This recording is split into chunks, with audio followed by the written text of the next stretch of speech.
Spectre to you. So what is the idea of Spectre?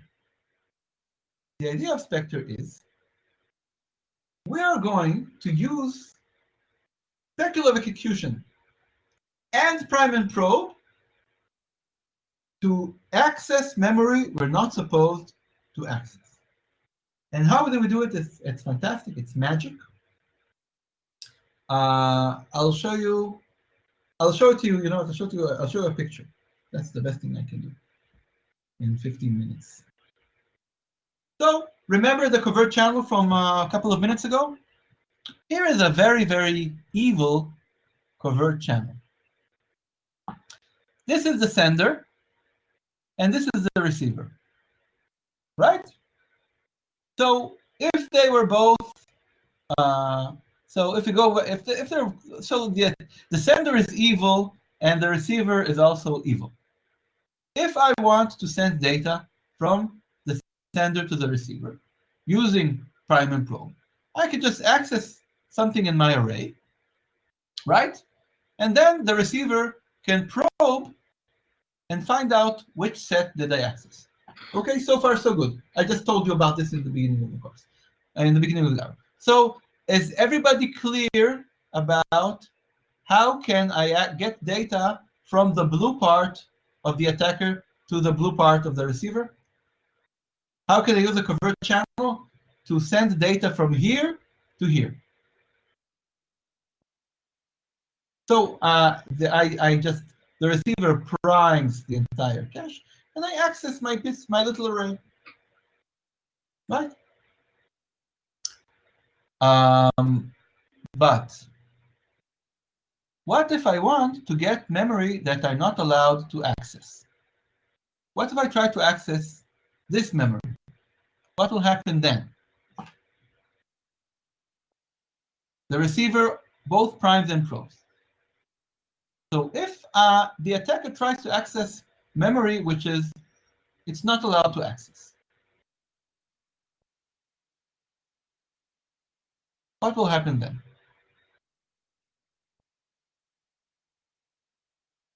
Okay, so theoretically, at an architectural level, what will happen is that let's say here's a nice example. Okay, if the array, I'm trying to access memory inside the array. So if I'm accessing memory inside the array, I will be able to access the memory properly. If I'm accessing memory outside the array, then this if statement will return false and nothing will happen, right? So if I'm accessing inside the array, this will run. If I'm accessing outside the array, nothing will happen.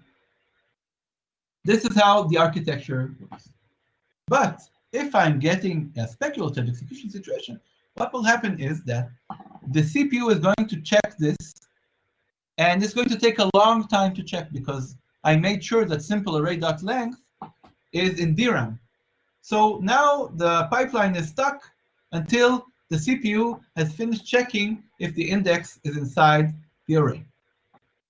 But it has to do something. It has to fill the pipeline with something. So what it's going to do is speculatively run the stuff inside this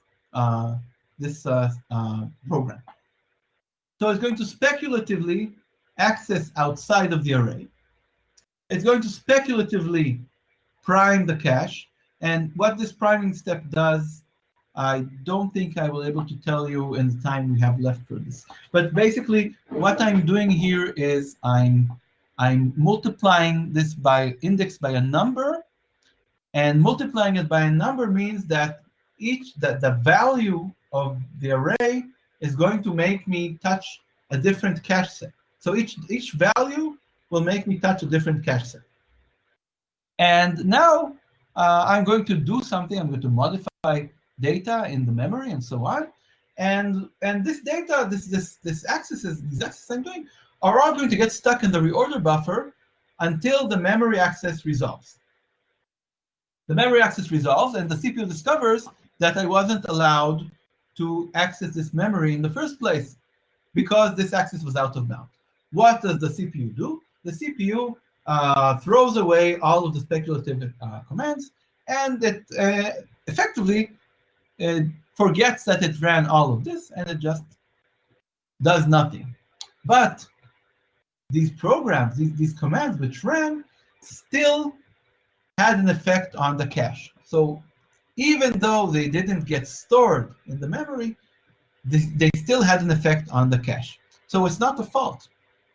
There is no fault here. These commands did not happen. They are forgotten. But I can, again, the receiver can again probe the cache and find out what was the value of this index. And if you want to have a really, really nice presentation of Spectre, a little more patient, you are welcome to go to the Blue Hat IL archives. Michael Gruss, one of the co-inventors of Spectre, gave a very nice keynote in Blue Hat IL, a Microsoft security conference last year. And I think his metaphor was, I'll tell you the metaphor. So let's assume that there is a bunch of students from this university, Gus University, that every time they go to the pizzeria, they order a table for 8, and they order a pizza with garlic. So they call every time they call at 12 at noon, they call the pizzeria, please set us a table for 8 students from Glatz. And when they come, they say, please give us a pizza with garlic.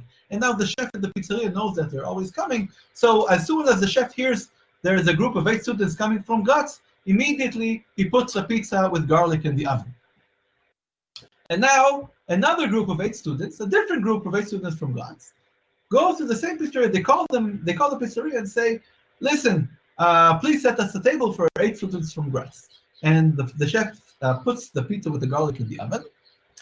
And then the students arrive at the pizzeria, but they're not Daniel Gruss's group. They're 8 completely different students. So what does the chef do with the pizza?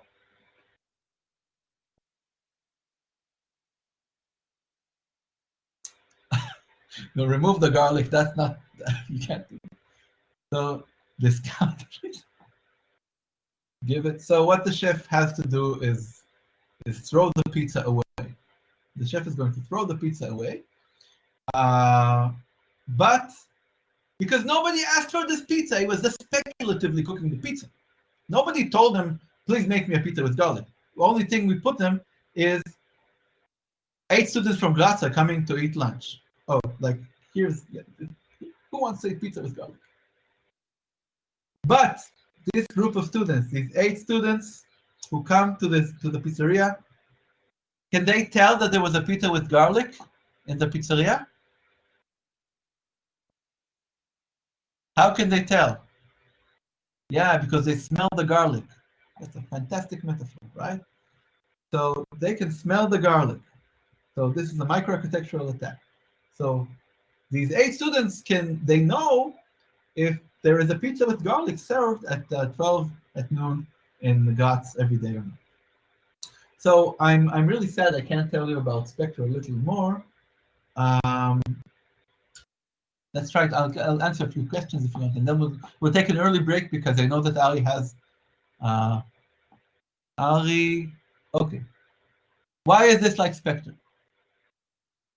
I am getting my victim, and how do I do it? It's outside the scope of this course. The time I have, I am getting the victim to access a piece of memory and to access a set which depends on this piece of memory. And then I am going to steal it from there.